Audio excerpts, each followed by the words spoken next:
ഇത് നമ്മുടെ Z1-ൻ്റെ ബാക്കിലുള്ളൊരു കുഴിവാണ്. ആ ഗ്ലാസിൻ്റെ തൊട്ടപ്പുറത്തുള്ള 2 കുഴിവിൻ്റെയാണിത്. അപ്പോൾ എൻ്റെ അടുത്ത് ഒരാൾ ചോദിച്ചു ഇതെങ്ങനെയാണ് സംഭവം ചെയ്യുന്നതെന്ന്. അപ്പോൾ ഞാൻ അതുപോലെ ഇൻസ്റ്റയിലൊക്കെ നോക്കുമ്പോൾ ചിലർ ചെയ്യുന്നത് ഇങ്ങോട്ട് കറക്റ്റ് ആവുന്നില്ല. അപ്പം അവർക്കൂടെ വേണ്ടിയിട്ടാണ്. അപ്പം ഞാൻ ചെയ്യുന്നൊരു കാര്യമാണ്, ഞാനിങ്ങനെയാണ് ചെയ്യുന്നത്. ഞാൻ ഈ കുഴിവ് ചെയ്തെടുക്കുന്നത് എങ്ങനെയാണെന്ന് കാണിച്ചു തരാം കേട്ടോ.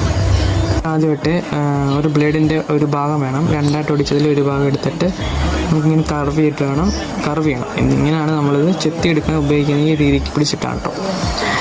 അപ്പോൾ ഒറ്റ പീസ് മതി, ഫുള്ളായിട്ട് വെച്ച് വളയ്ക്കണ്ട. കാരണം ഒരു സൈഡ് വന്ന് ഒടിഞ്ഞ് പോകാൻ സാധ്യതയുണ്ട്, കയ്യിലെങ്ങാനും കയറാനൊക്കെ സാധ്യതയുണ്ട്. അപ്പോൾ അതുകൊണ്ട് ഒറ്റ പീസ് മതി.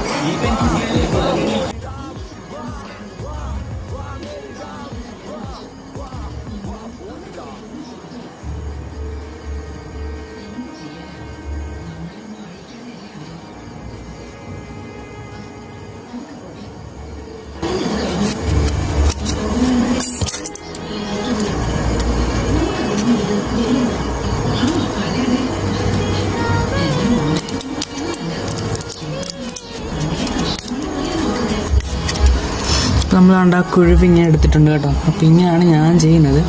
ഇത് ചെയ്ത് കഴിഞ്ഞിട്ട് ഇവിടെ എന്തെങ്കിലും ഷേപ്പ് കിട്ടില്ലെന്നുണ്ടെങ്കിൽ എന്താ ചെയ്യേണ്ടതെന്ന് വെച്ചാൽ ഇതുപോലെ എഡ്ജ് വളഞ്ഞ എന്തെങ്കിലും ഉണ്ടെങ്കിൽ, ഞാനിപ്പോൾ ഫെവിബോണ്ടിൻ്റെ ക്യാപ്പിൻ്റെ മണ്ടാണ് എടുക്കുന്നത്. ഇത് കണ്ടോ, ഇതിപ്പം എഡ്ജ് ഉണ്ടോ, നല്ല വളഞ്ഞിരിക്കുമല്ലേ, ഉരുണ്ടിരിക്കുമല്ലേ.